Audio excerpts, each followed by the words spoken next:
Yes, we will. Hello again, everybody. I'm Pat Matthews. This is BeatlesARama TV. It's all a part of the whole BeatlesARama complex. BeatlesARama.com, the greatest Beatles tribute radio station in the world. Don't take my word for it. Hey, check it out, BeatlesARama.com. See for yourself. And you know why we're great? Because we play music by our next guest. And he is the incredible Brute Force. What's going on? Hello there, incredible BeatlesARama audience from around the world, because we're on the internet, right? We're on the internet. In fact, today we're on Facebook, YouTube, and something called Twitch. So, you know, the only thing we're not doing is tweeting. We're twitching. I'm twitching because we're on Twitch. I thought I was going to be really nervous talking to you, Stephen. But no, we're getting along fine so far, right? Yeah, I think we'll get along great. Right, thank you. Don't put any pressure on me, okay? No, this is your show, sir. We're going to make this clear right now. If you have any questions for Brute Force, go to StreamYard.com/Facebook. They're going to ask you to access your Facebook name and picture. And all you got to do is say, okay, and then it'll show your name and picture when you have a comment and ask a question. So great. Let's do that right now, all right? Great. And I wish that would be great. Well, that's not Brute Force. That's me. Well, I wish Ringo would send a question. Do you have a song for me? I wish you would ask that question. Ask Ringo if he has a song. No, I wish Ringo would ask me a question. Do you have a song for me? Wait a second. Is that because he had a song called that? No, it's because I have at least more than one song that would be good for Ringo. Okay, you have a song that would be good for Ringo. Well, let's talk about your songwriting, because I was, one of the things that fascinated me was that, first of all, you were with the Tokens back in the, late 50s, early 60s?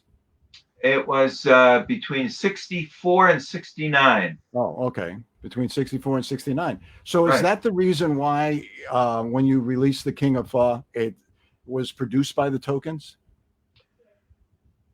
King of Fa was a song which I kept pounding on the desk of the guy who made the money decisions in the group. How much money we're going to spend in the studio, etc. And he said, no, we're not going to do that song because it will never get played. Right. And he was right. But I won the argument because we did go into Olmsted Sound Studios one evening with two of the Tokens were there, and Mitch and Phil Margot. Phil was on drums, Mitch was doing bass, and I was keyboard, and then Mitch and I also did Mellotron, because they had a Mellotron at the studio to simulate violins at the time. And so, yes, I produced it with them, and I was a Token at the time. Yeah. Then we got the tape, got the 1/4-inch tape. I got it to my friend, Tom Dawes. I was going to ask about it with the circle, right? You know, I'm a little bit too low. They turn your speaker down because I'm echoing in your room. No? You want me to turn the sound down? Well, your speaker just a little bit, because okay, wait a minute. Lila. Wait a minute. That's Daughter of Force, right? Yeah, come in and say hello to the folks. Say hi to everybody. This is Lila, Daughter of Force. How are you? I enjoyed your music playing in the club and stuff. Oh, great. I've seen those videos. Very, very nice. You both have wonderful voices. Thank you. Pat has asked to turn the sound down. Would you have any clue about that? What's that? The sound of the computer itself? Yeah, the speaker that I guess you're hearing me. So see the arrow in the lower right? See the arrow in the lower right Just there? very, very, very little. No. The arrow in the corner of the lower taskbar. You see the black taskbar on the screen? Oh, on the screen. Yeah. You see that arrow? And get the cursor to go over the. Can I do this? Built-in speaker, right? No, you have to use the finger thing. How's that? Oh, that's Okay. Is that working? Is that working? Yes. Okay. I don't hear myself echoing anymore. Can you hear Okay, me? great. Oh, Yeah. oh, you can lower the sound that way? Oh, great. See, I just learned something from my Your lovely partner, daughter. Yeah. Yeah. Okay. from daughter of Force. Now you got angle it down again, so There you go. just a You little don't more. have too much headroom, you know. Great, great. Okay, so Oh, and we see the and keyboard now. how's the sound now? Doing okay? Yeah, it sounds good. Great. And Tom Dawes of Circle, right? God bless his soul. He was a spouse. He was the husband of a prior girlfriend, Oh, but we remained friends. And so, and he was opening for Beatles with Circle, and it was the same time that we were making the track of King of Pho. And I said to myself, hey, why not? Because they were starting the Apple thing. mm-hmm. So we're taking music from everybody. We're getting, So I said, why not try to get it to the Beatles? Because they may do it themselves, or they may do brute force. So he brought it to Nat Weiss, friend of Brian Epstein. And then one day, George Harrison came up to Nat Weiss's office. He played him King of Pho, and he loved it. And so that's kind of a brief synopsis Right. of the creation of the song, which itself came from a poem about a furry king. So, recording of the song, getting it to Tom, getting it to Nat and George, then going into England and adding London Philharmonic strings. Right. Did George. Very, very good of them. Remixing, and then then 1,000 Capitol lessons later, right? Capitol wouldn't distribute it. They refused. The president of Capitol. We're not talking about some, lower Record promoter. president. This fellow Stanley Gordakoff. He wrote a very explicit letter, which is in Ken Mansfield's book, The Roof. Ken Mansfield actually puts an entire page for this letter in which Stanley Gordakoff, in no uncertain terms, completely censors the song. Proof positive. And he apologized. He said, "Oh, I like the song, blah, blah, blah, et cetera, et cetera." But, and all the time, the word was not in the song. Right. Perfect. The pure paradigmatic example in this issue of how a singer-songwriter, 28 years of age, was pushed off of the precipice of fame. Yeah. Well, how did you end up on Columbia Records after that? That was prior, though. That was prior. Oh, prior to that? So the 67. songs like Tapeworm of Love and stuff, that was you had that before. Prior, right? And it was Tom who introduced me to John Simon. Okay. The producer there. Yeah. And George Martin produced The Circle, so it was kind of like Oh, really? Yeah. Wow. Pretty yeah, good. Well, album. Very good, very good. And at Columbia, the young woman who took pictures of me there was Linda Eastman. Yeah. Yeah. Prior to her meeting. Did you end up in her book?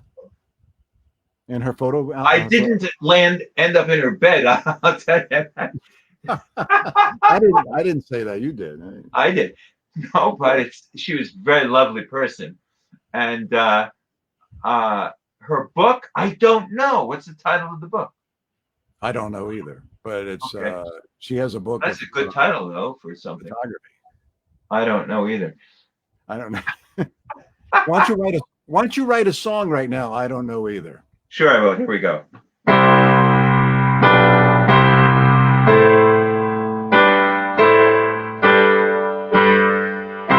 You ask me so many questions, I don't know what to say. But the most honest thing I can do is express to you. I don't know either, so I'm with you.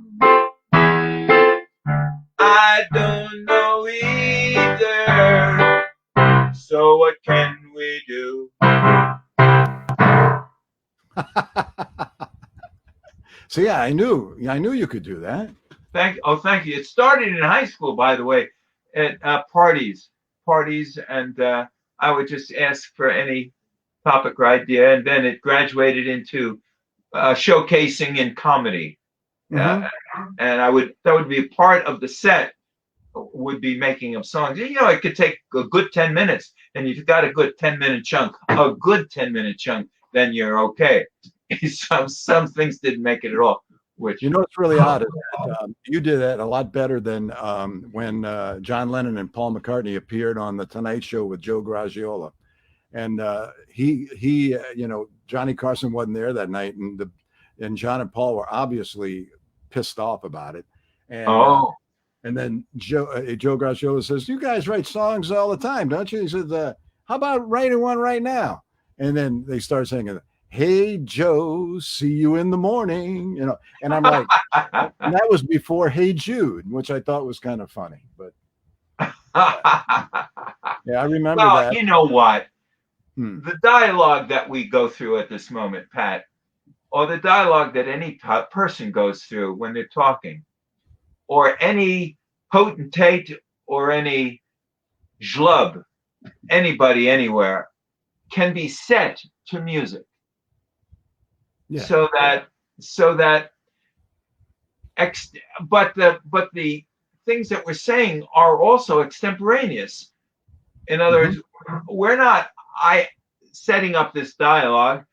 I didn't write. I thought about things we might say, but we didn't set up the dialogue. And so extemporaneous thinking is what's happening at the moment. And but to apply it to, how can you do this? How can you do that? How can you do anything you want? Anything. Right. Dialogue to music. And it doesn't have to rhyme either, does it? Well, you can make it rhyme. Yeah. I guess it doesn't have to, though. You know what I mean? Especially when I said it doesn't have to, especially when it's extemporaneous. No, it does not. Yeah. Are you still writing, by the way? Huh? You still writing? Absolutely. Absolutely. The answer is very much yes. And one of the songs I'm working on, I just thought I'd bring a little class. I know your show is very classy. I know it's way up there in the podcast and the TV and the radio broadcasts across the world. But I thought that that humanity at large would enjoy one of my new things. And since you bring up the topic, I would like to play the sonata, if I may, the sonata in E flat minor, won't take long, for eyebrows. Thank you very much.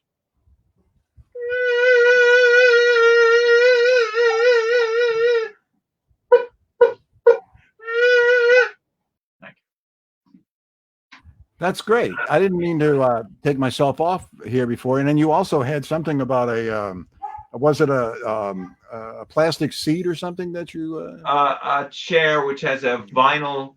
A vinyl, yeah, vinyl chair. Vinyl seat player. He was a vinyl seat player. Say, I'm doing percussion on the vinyl seat. I caught his act on the podcast that day. I'm playing a vinyl seat. And the way he played the vinyl seat, yeah, it stole my heart away. Goes on. Yeah. Well, you know what I have here? I got, with your permission, I would like to play the video that I have of you doing the King of Pho live.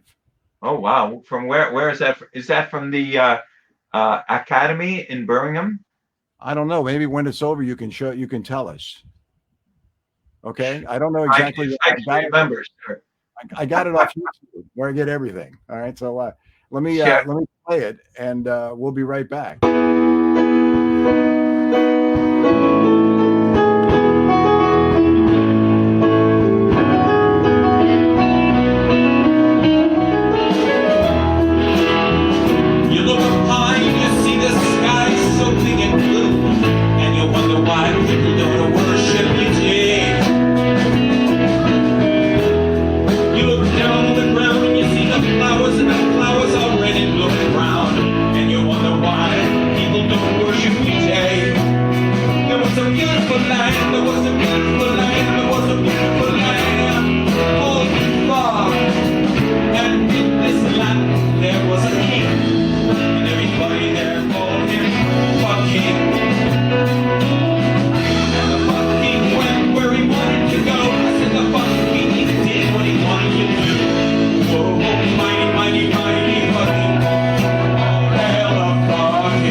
Some pretty neat camera tricks there, Stephen. That was pretty good.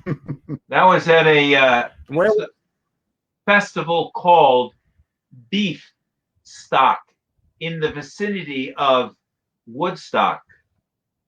A festival called Beef Stock, and it must have been at least 8-10 years ago, I think. And that band was friends, people who I had met, you know, the way any band gets together, and we were doing that for a while, and that was nice. It was a nice country atmosphere, and the venue was very comfortable, very comfortable. It was in the Hudson Valley, where I like to play in the Hudson Valley. That's where you are right now, right? Correctamundo. I thought so. You told me before you were upstate New York. I'm thinking, well, it must be the Hudson Valley. Hudson Valley, yeah. Lots of good venues, you know, intimate, and although which I'm preferring, I can walk out into a stadium of 20,000 if the grand piano is there and the lighting is there. I can sit down. I can play King of boom. Thank you, brute force. I can do that. However, I like going to rooms where people are really, they know I'm there. They've come to see me play. Right. And, And not necessarily just for King of Thought. I sound like some kind of demon coming out of your speakers over there, but I guess that's going to be okay. I was going to ask you, give us an example of what you're talking about as far as like when you like to play for rooms that appreciate your music other than just for King of Thought. oh, sure. Okay. Sure. Is the daughter of Force going to sing background vocals or what? Let's see if we can find her. Hey, Lila?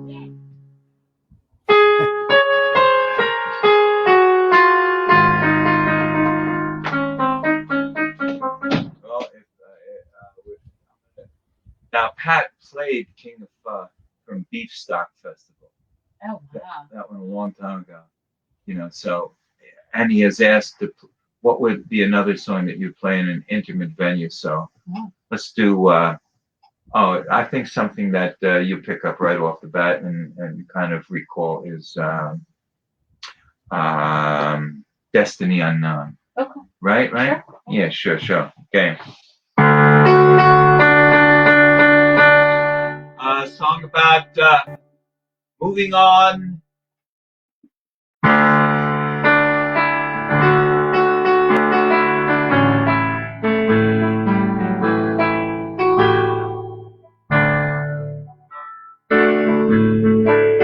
Now there's a big ship sailing in the morning, destiny unknown. I'll be on that ship in the morning, and I'll be far, far gone. Destiny unknown, destiny unknown. If they ask for me, just tell them that I'm gone.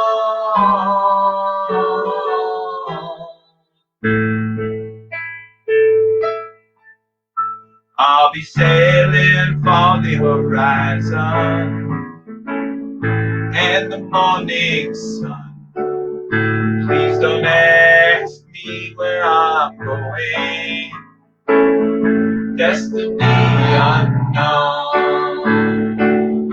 destiny unknown, destiny unknown. About the time you figure it all out, about the time to go.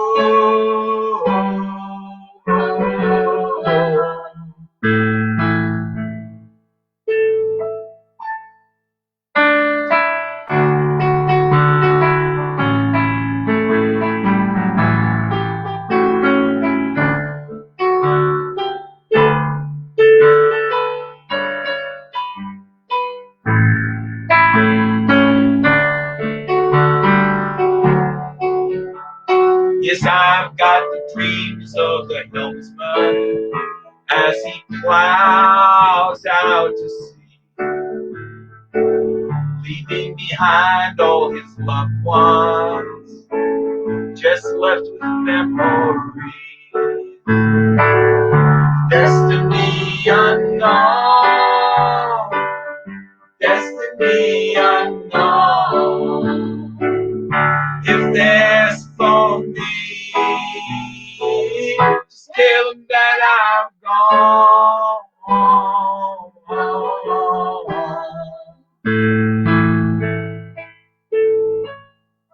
There's a big ship sailing in the morning, destiny unknown.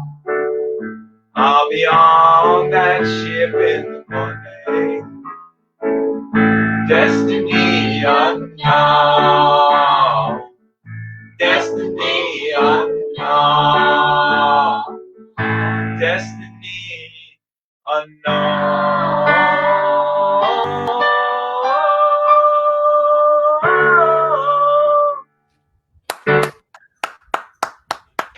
Very nice. Very nice. Thank you, Daughter of Force, as well. And there you go. Got a thumbs up from the Daughter of Force. Very nice. Now, I need to ask you a question about, you wrote some songs for Little Peggy March, didn't you?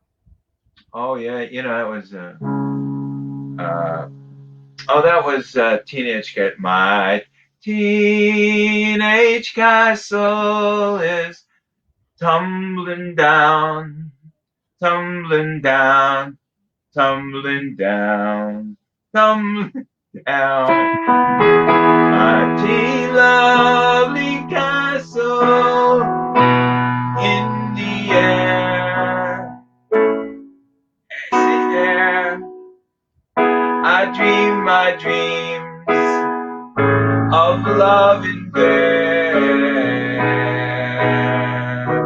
tumbling down. That was that the follow up to "I Will Follow Him"? It was, but it was called B-side. It was a B-side. Oh, I Wish was I it? Were a Princess was the A-side on that release. You wrote that That was too, didn't you? instrumental in me getting to the Tokens, actually.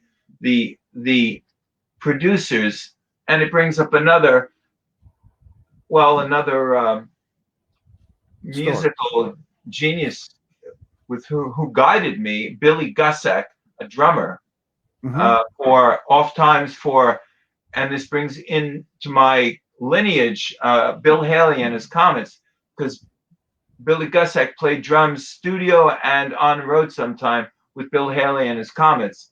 So Wow. Bill Haley was the father of a girlfriend which I had, and they had a piano in their house in the town I lived down the shore, and we got to know each other. He liked me. He's a musician. I'm a musician. I exchanged songs with him, and he thought he should bring me into Hugo and Luigi in New York City. The producers of Little Peggy March, they heard the song and they put it on there. But what they did, they so kindly and with such grace, they introduced me to the Tokens. They thought the Tokens would like me. And so he sent me over to the Tokens. And it happens at that moment that one of their personnel was leaving. So that's how I got into the Tokens. Well, I have a picture up on the screen. You ready? Oh, there you go. Yep, there you are. That's right. Right there, up in the upper left corner, right? Yeah, that's me, and that's Mitchell. And unfortunately, God bless his soul, he passed on recently. Standing next to him is another fellow who passed on, Henry Medress. And standing next to him is the fellow who is very much entertaining also, the lead singer. He's the falsetto you hear at the beginning of Lion Sleeps Tonight. The Women Away, that one. Yeah. That guy, Jay Siegel. Yeah. And then seated is Phil Margot. And he is very much still vertical. So it's nice. Those sweaters were green in the photo. Now I got another picture to show you. You tell me what's the story behind this one. Oh, that's very good. That is very good. Well, just as much as we are coming back and forth with each other, I shouted out to Ivan Reitman, the director of Ghostbusters. And you see on top of my head, there's some of that. There are suds, actually, but it was supposed to be the marshmallow from the Marshmallow Man that blew up in Ghostbusters. And so I said, hey, I said, Mr. Reitman, how about this? And I put a whole clump on my head. And he said, yeah. And so the place that I'm standing, they made it to look like I'm standing on a car. And I'm dancing, and I'm in my yoga clothes, but that wasn't fake. I'm actually at that time a yoga teacher also, because I took yoga training through the YMCA actually. Very cool. And so the promo thing for King of Fop, right? Correct. And this was very nicely sent in by someone whose name escapes me at the moment. But I use this constantly for that, and that's also the image on my T-shirt. Yeah, I make T-shirts with that image on it. Was that in 1969? That picture was taken at Columbia, and I was wearing my You know, at that time, everybody, you know, people in the music business at that time, they walked around the street in their costumes, you know? Right. Some of them did, and I did. That was like And Gary that Puckett was a and the fire- Union Gap, there, right? Huh? Like Gary Puckett and the Union Gap kind of thing. Yeah, that was an authentic fireman's coat, which, by the way, I bought at the same antique shop that Madonna did this picture, Suddenly Seeking Susan. But I wore that coat, and I wore that coat to Columbia. That picture was taken at Columbia. I think that picture may have been taken by Linda. I don't think it was taken. I was taken by someone at Columbia. Yeah. Yeah. So, But that's very novel of someone to come up with, who is this fucking guy? Well, you know, in fact, when I was listening to that live recording, you know, does it amaze you sometimes when you play that song? So, you know, so many people are caught off guard that may have not heard it before, and they start laughing when you get to the chorus. Oh, like well, listening with the ear pods, and I could hear them laugh. that song is a funny song, and it's Yeah. designed to be funny, and it's a karate chop. However, as I have come to learn, it is a karate chop into a very detrimental thing in culture and society, which is ritual, which is language taboo, because, you know, the word fucking has been like outlawed for many, many ways to say it. If it's said between lovers, it is like very well appreciated. If it is said in other ways, it is thought of as a curse word. How strange! Like Eskimos, you know, have many, many definitions for snow. So this song, if you have never heard this song, if you have never heard King of Pho, this song will crack up your images of that word in your brain, and you'll laugh, which is one of the essences of laughter, you know, is to crack up ideas in the brain. So yeah. Can you do Tapeworm of Love on the keyboard? Because that's always been my favorite song. Yeah, it depends on what version you want. You want the Columbia version? You want the original version? That's the version I like. I've never heard it, so play it. I'll do just a little bit of both. First we'll do.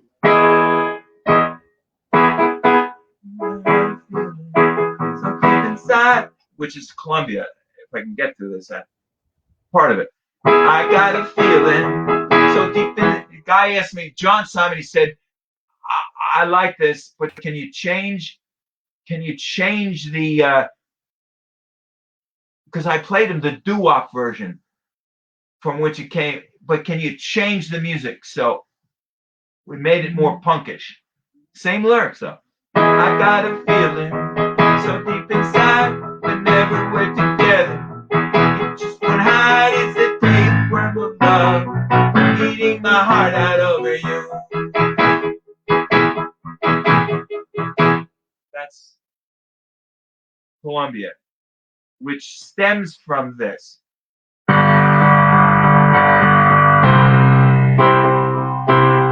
I got a feeling.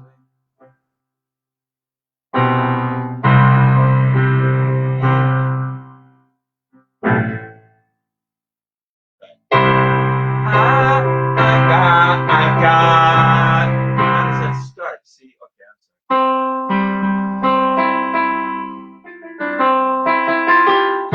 I got a feeling so deep inside, whenever we're together, it just won't hide. It's the tapeworm of love, eating my heart out over you.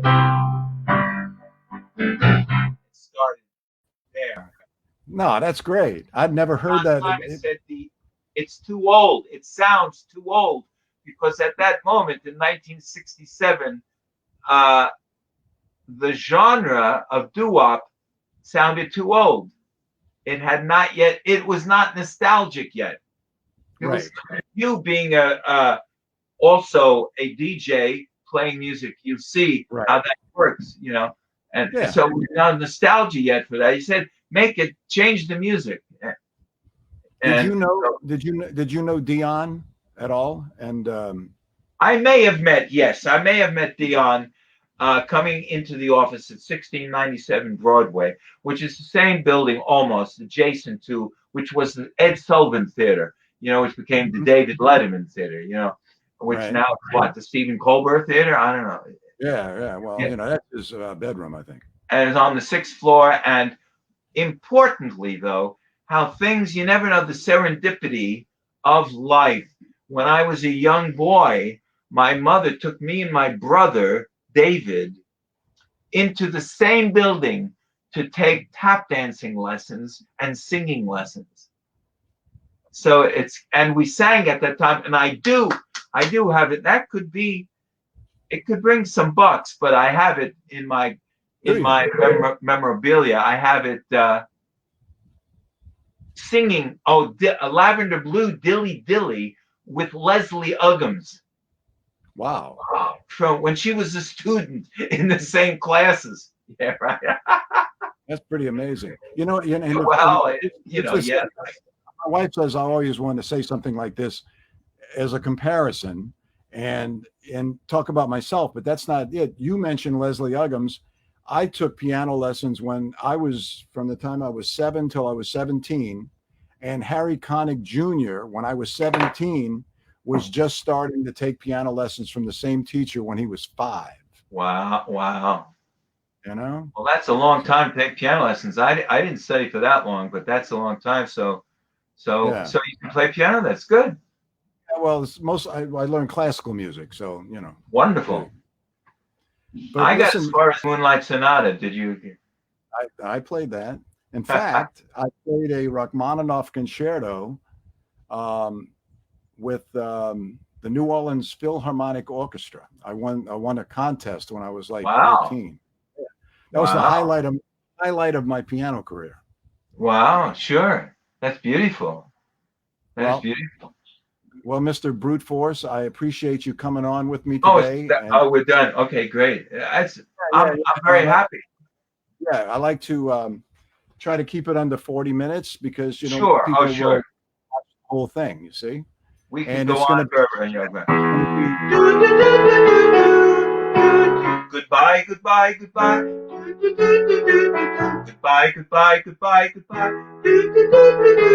Sure has been a pleasure being with you. Hope to see you all again. Yeah, very nice. Thank you. Thank you, Pat. Say thanks to Lila for me too. All right. Anybody wants anything? It's Brute Force on Facebook or Stephen Friedland at Gmail. What about this? Facebook.com/Brutes Force. That's you, it. Right? That's it. Yeah. So just go to your Facebook and he will friend you. Oh, that's the website. Sure. Anybody want any? Yeah. Yeah. Merch up the kazoo. Enjoy the country. Have a great day, Pat. All right, you too. Well, that's it, man. Brute Force. That was really impressive, right? Hey, this is going to be shown again. You could, if you missed any part of it, on the Facebook fan club page, the radio fan club, and also on our BeatlesARama TV YouTube channel, and on Twitch for the first time. All right.